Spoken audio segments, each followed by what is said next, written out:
और कहा जा रहा है कि वैक्सीनेशन में आंकड़ा आ जाएगा, इसलिए उसकी जरूरत, जनगणना की जरूरत नहीं पड़ेगी। इसमें सिर्फ लोगों की गिनती आ सकती है, सामाजिक आर्थिक स्थिति उनकी क्या है इसका आकलन उसमें नहीं हो सकता है। जातीय जनगणना कराने का जो दबाव है, जातीय जनगणना कराने की जो मांग है, इस मांग को टालने के मकसद से ऐसा किया जा रहा है। इसके खिलाफ डिसीजन लेती है तो निश्चित रूप से हमारी पार्टी आगे आंदोलन करने पर विचार करेगी। नमस्कार, द इंडिया टॉप देख रहे हैं आप और मेरा नाम शशांक पांडे है। जातिगत जनगणना को लेकर जदयू और बीजेपी एक बार फिर से आमने सामने हो गई है। जदयू के संसदीय बोर्ड के अध्यक्ष हैं उपेंद्र कुशवाहा। उन्होंने कहा है कि सूत्रों के हवाले से ये खबर पता चला है कि जो केंद्र सरकार है वो जातिगत जनगणना में डिले कराना चाहती है, 10 साल यानी 2031 या 32 में कराना चाहती है, जो कि हमें मंजूर नहीं है। और तर्क दे रही है कि कोरोना की वजह से ऐसा हम कर रहे हैं, लेकिन ये हमें मंजूर नहीं है। जातिगत जनगणना केंद्र सरकार को कराना पड़ेगा। अगर ये ऐसा नहीं हुआ तो हम आंदोलन करेंगे, यानी जदयू आंदोलन करेगी। अब देखिए किस तरह से जातिगत जनगणना पर बीजेपी और जदयू जो है आमने सामने लगातार खड़ी है। पहले सुनिए क्या कुछ कह रहे हैं उपेंद्र कुशवाहा। एक तो आज माता सावित्रीबाई फुले की जयंती का दिन है, तो हम उनके चरणों में श्रद्धा सुमन अर्पित करते हैं और उनके विचारों को जमीन पर उतारने की दृष्टि से ही सामाजिक न्याय की ताकत को मजबूत करने की ज़रूरत है। और इसीलिए हमारी पार्टी ने, हम सब लोगों ने और देश भर के तमाम राजनीतिक दल के लोगों ने जातीय जनगणना कराए जाने की आवश्यकता महसूस की है। भारत की सरकार से हमारे मुख्यमंत्री जी के नेतृत्व में मांग की जा चुकी है कि जातीय जनगणना कराइए। मांग अभी तक लंबित है, लेकिन इसी बीच जो खबर आ रही है, पक्की खबर नहीं है, सूत्र के हवाले से मीडिया के माध्यम से जो खबर आ रही है वह खबर एक तरह से कहिए कि चौंकाने वाली खबर है, दुख पहुंचाने वाली खबर है।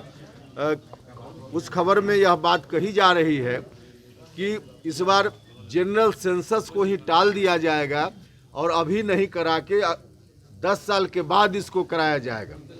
मुझको लगता है कि ऐसा अगर होता है तो इसके पीछे और कोई कारण नहीं, उसके पीछे कारण तो बताया जा रहा है कोरोना वगैरह का, और कहा जा रहा है कि वैक्सीनेशन में आंकड़ा आ जाएगा, इसलिए उसकी ज़रूरत, जनगणना की ज़रूरत नहीं पड़ेगी। लेकिन वैक्सीनेशन के चलते या किसी दूसरे माध्यम से जो आंकड़ा आएगा, वह आंकड़ा जातीय जनगणना या जनरल जो सेंसस होता है उस काम को नहीं पूरा कर पाएगा वह आंकड़ा, क्योंकि इसमें सिर्फ लोगों की गिनती आ सकती है, सामाजिक आर्थिक स्थिति उनकी क्या है इसका आकलन उसमें नहीं हो सकता है। और जो जनगणना होती है उसमें लोगों की गिनती के साथ साथ सामाजिक आर्थिक स्थिति का भी पता चलता है। लेकिन उसके बावजूद अगर बढ़ाया जाता है 2031 तक, जैसा कि कहा जा रहा है खबर के माध्यम से, तो यह दुखद होगा। और मुझको लगता है कि कहीं ना कहीं एक साजिश के रूप में देखा जाएगा। जातीय जनगणना कराने का जो दबाव है, जातीय जनगणना कराने की जो मांग है, इस मांग को टालने के मकसद से ऐसा किया जा रहा है। इस रूप में इस निर्णय को देखा जाएगा। केंद्र सरकार साजिश कर रही है तो करेंगे। केंद्र सरकार क्या साजिश कर रही है? नहीं, अभी हमने कहा कि खबर 100% पुष्ट नहीं है, केंद्र सरकार का निर्णय नहीं हुआ, लेकिन जो खबर मीडिया के माध्यम से हमने जो खबर देखी है उसके आधार पर अगर ऐसा होता है तो यह एक अन्यायपूर्ण कदम होगा। निश्चित रूप से यह कहने में कोई चक नहीं है। तो क्या संघर्ष करने की जरूरत है इसके खिलाफ? हाँ, निश्चित रूप से अभी कोई डिसीजन के स्तर पर यह बात नहीं आई है, लेकिन हम तो उम्मीद करते हैं कि अभी भी डिसीजन का वक्त है। भारत सरकार को डिसीजन लेना चाहिए।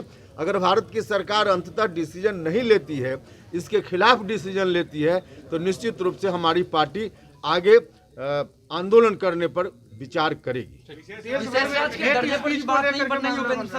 महात्मा गांधी के खिलाफ बोला जा रहा है। बिल्कुल, महात्मा गांधी के खिलाफ जो बोला जा रहा है, हमको तो लगता है कि कानून में संशोधन करके ऐसे लोगों को और सख्त से सख्त क्या सजा दी जा सकती है, उस पर भारत की सरकार को विचार करना चाहिए। क्योंकि इस तरह की बात कोई बोल भी कैसे रहा है, न सिर्फ अपने देश में बल्कि दुनिया भर में राष्ट्रपिता महात्मा गांधी जी की एक तरह से पूजा होती है, लोग सम्मान की नज़र से देखते हैं।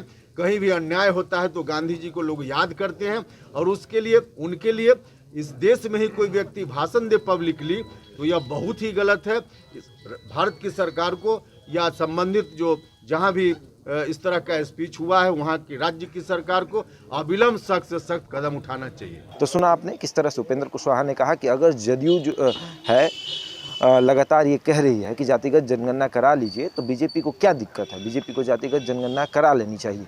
लेकिन तर्क यही है कि कोरोना की वजह से डिले हो रहा है, और कोरोना की जो वैक्सीन लग रही है उसमें हम गिनती कर लेंगे, लेकिन उसमें क्या जातिगत जनगणना की गिनती होगी, क्या लोगों के आय की गिनती होगी? ऐसा तो कुछ नहीं होगा। केंद्र सरकार को इस पर निर्णय लेना चाहिए और जातिगत जनगणना जल्द से जल्द करा देनी चाहिए। ऐसे ही तमाम खबरों के लिए जुड़े रहे हमारे साथ और देखते रहें द इंडिया।